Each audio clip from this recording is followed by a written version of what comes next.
During this term, we were required to study the roles of sports physiology plays within plays during the sport. This term in volleyball, we will study aspects of feedback and motivation during games, reinforcement, goal setting and arousal and performance, team strategies and the styles of coaching. We are required to factor these into how this will maximize our personal performance and team performance. We've been set into two teams, and this will include six-a-side. This means there are no substitutions, and being in an all-male class, everything ends at a constant high-rated but competitive pace. This can have an effect on some, as they are not physically or mentally prepared for the volleyball game. Here we will analyse the factors that may or have had an impact upon our sporting performance. This can include arousal levels, motivation, stress results, relationships between teammates, and the results from the Myers-Briggs Typology Test. The Myers-Briggs Typology Test tells us what personality we are. After completing this test, the results were campaigner for myself. Being a campaigner, we have many strengths which include being curious, observant, energetic and enthusiastic, excellent communication skills, and how to relax, are very popular and friendly.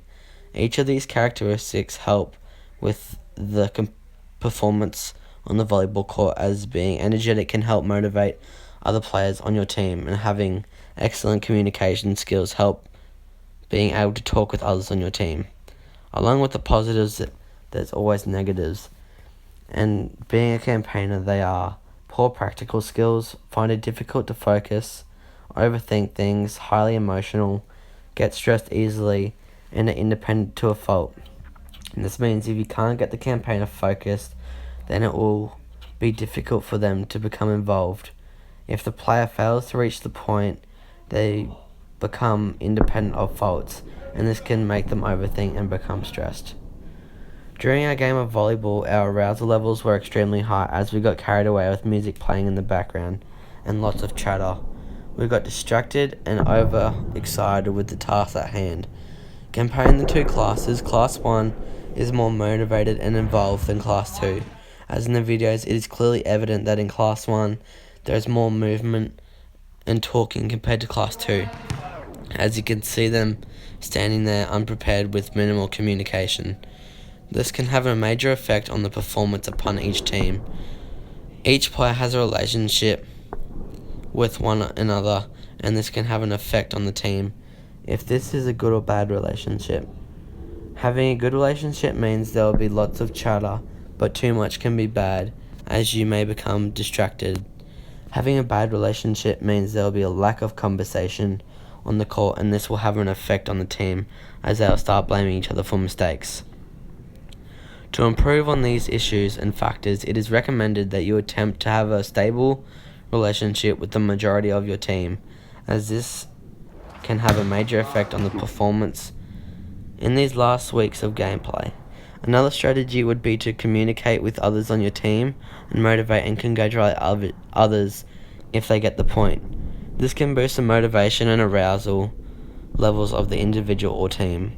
Depending on the results from the Myers-Briggs Typology Test, it can have an effect on what people do that can have an effect on the team to get them aroused or reduce their arousal levels.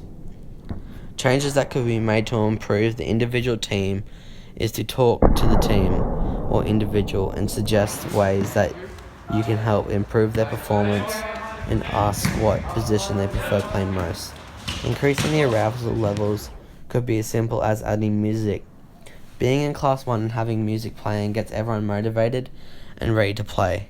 Having a leader on each team, which they help direct fellow players on their team so they don't feel left out, or if they need to talk to someone for advice or the team needs motivating, this selected person can help them.